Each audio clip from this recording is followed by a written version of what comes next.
O Espírito Santo, durante muito tempo na teologia católica, foi um ilustre desconhecido. Não havia uma teologia ocidental aprofundada sobre o Espírito Santo.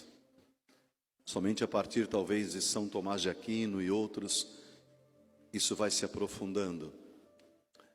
Quando nós olhamos para a teologia oriental, eu digo oriental, a igreja que celebra em rito oriental, eles haviam aprofundado mais quem é o Espírito Santo, em escritos, em poemas, em orações, do que nós, os ocidentais.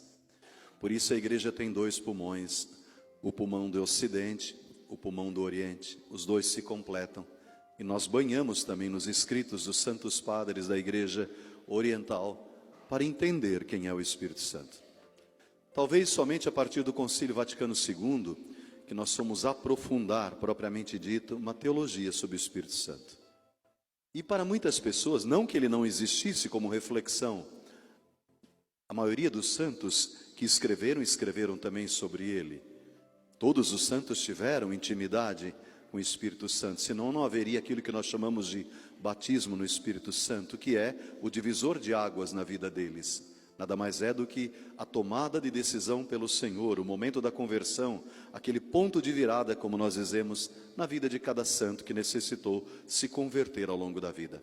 O momento exato de sua conversão foi o momento do que nós chamamos de batismo no Espírito Santo, que vai além daquilo que se convence chamar. Alguns acham que o batismo do Espírito Santo, na verdade, é apenas um dom de glossolalia, de falar em línguas. Não é. É mais do que isso. É muito mais do que isso. Primeiro porque o Espírito Santo, o relacionamento com Ele, a experiência com Ele, não é um sentimento. Não é um sentimento. Ele pode provocar mudanças de sentimento, mas o Espírito Santo em nós não é um sentimento. Ele provoca mudanças de comportamento, mudanças de sentimentos negativos para sentimentos bons, como o perdão, mas ele não é um sentir arrepios, não é nada disso. Isso pode acontecer também, mas não é o sinal decisivo de que você está tendo uma experiência com o Espírito Santo.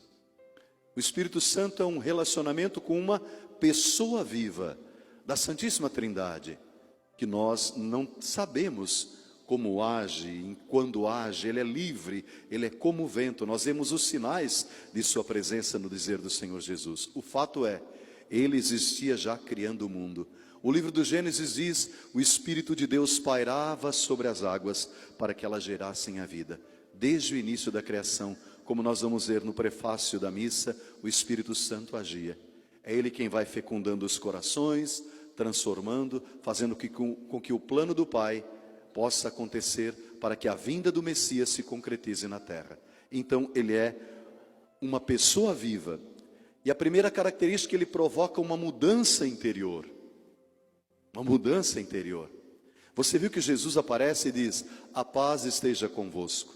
Um dos sinais de que você está tendo uma experiência com o Espírito Santo é, você consegue viver em paz, mesmo ainda não tendo solucionado, não tendo encontrado a solução de todos os seus problemas. Nada lhe rouba a paz, a serenidade. Porque você sabe que a sua vida está no controle de alguém que é mais forte do que você. Ele exige que nós sejamos batizados, porque ali nós somos marcados. No dia do nosso batismo nós somos marcados com o sinal. O óleo do Espírito Santo, um óleo de consagração, é colocado em nossa fronte. O mesmo óleo que é usado na crisma, o mesmo óleo que é usado para ungir as mãos do sacerdote, o mesmo óleo que é ungido para derramar, que é ungido na cabeça, derramado na cabeça de um bispo na sua ordenação, o mesmo óleo que é espalhado sobre o altar, quando é consagrado um altar, esse mesmo óleo, óleo do crisma, foi colocado na minha fronte e na sua fronte no dia do nosso batismo. Porque tudo aquilo que é ungido com este óleo, nós cremos na fé, se torna propriedade de Deus. Repita então comigo, eu sou propriedade de Deus. Desde o meu batismo, eu sou propriedade de Deus. E para que essa efusão que Jesus fala no Evangelho de hoje aconteça como um rio de água viva, porque São Paulo diz em determinado momento de suas cartas, reaviva o dom de Deus que há em ti. Que dom de Deus é esse? O dom do Espírito Santo. Ele pode estar em você, marcou você, mas mesmo assim, por uma série de circunstâncias, você pode colocar obstáculos a esse agir do Espírito Santo. A melhor comparação que eu consigo imaginar é como uma fonte vívida e límpida, brotando do alto de uma montanha. E essa fonte vem por um canal, por um cano, por uma mangueira, e lá na outra extremidade está você. Por alguma circunstância, às vezes, nós colocamos nesse cano, nesta mangueira, muitos tipos de sujeira, que são os nossos pecados. A água continua querendo cair e fluir, mas não consegue mais na nossa vida, porque nós colocamos obstáculos, e às vezes ela cai como que em gotas, e nós não conseguimos deixar a efervescência desta fonte brilhar com todo o seu poder e graça dentro do nosso coração. O que fazer então? O Espírito Santo provoca quando ele é sincero, a experiência quando ele é sincera provoca o arrependimento. E no arrependimento existe o perdão dos pecados, que é o Espírito Santo quem concede, e de novo essa água pode fluir livremente e abundantemente em nosso coração. Ao mesmo tempo, ele é um dom gratuito de Deus. Deus o dá a quem o pede. Eu recordo a você uma das parábolas de Jesus, onde um amigo bateu na porta de uma outra pessoa, de um outro amigo, dizendo: olha, tem um conhecido meu, um amigo meu que chegou de longe, eu não tenho nada para oferecer. Dá-me, empresta-me algum dos teus pães. E diz a palavra, se não for por bondade, pelo menos pela importunação, aquele amigo vai dar os pães para o outro que está batendo. Jesus encerra a parábola aí com uma frase que ensina como receber o Espírito Santo. Jesus diz: assim o Pai dará o Espírito Santo àquelas que pedirem o Espírito Santo. Suplicar, pedir.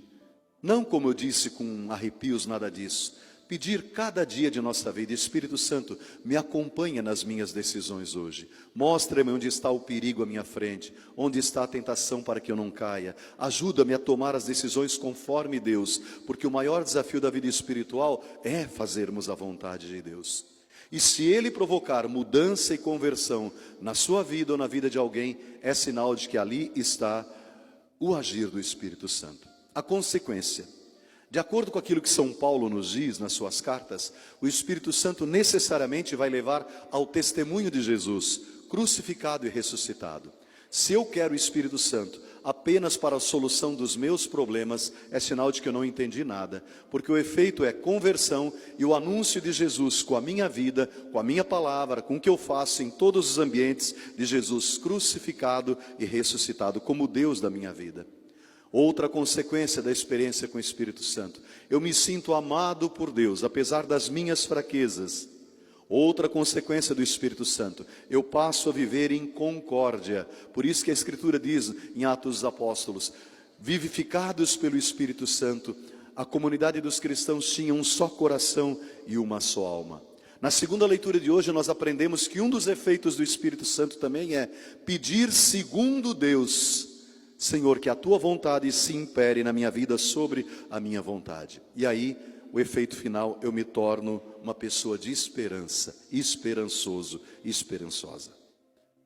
Ontem na liturgia nós encontrávamos uma expressão muito bonita. Jesus diz: quem tem sede vem a mim e beba, que retorna hoje no Evangelho com outras palavras: ir ao Senhor, buscar. Por que ele insiste nisso?